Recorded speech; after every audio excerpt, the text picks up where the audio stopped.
The suture plate is a device designed to repair fractures of the top of the humerus or arm bone. If left untreated, these fractures would limit motion of the arm and lead to the development of arthritis. The surgeon begins by exposing and lining up the bone fragments that are fractured.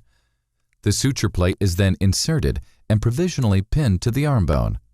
Once the surgeon is satisfied with the position of the fracture and the suture plate, a screw is placed in the lower end of the plate. This holds the plate tightly to the bone.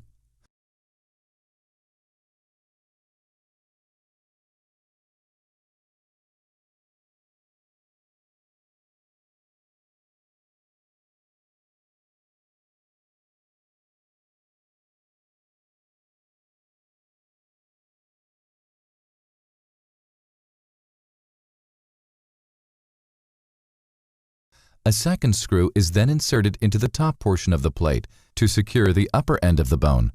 These screws are specially designed to lock into the suture plate to increase the strength of the repair. The pins are removed, and the surgeon then places screws in the remaining holes to complete the repair of the fracture. When a high-energy fracture occurs, the rotator cuff tendons often remain attached only to small pieces of bone. The rotator cuff and its bony attachments can be repaired by suturing them to small holes in the outside edge of the suture plate. This reinforces the repair and helps restore function to the shoulder.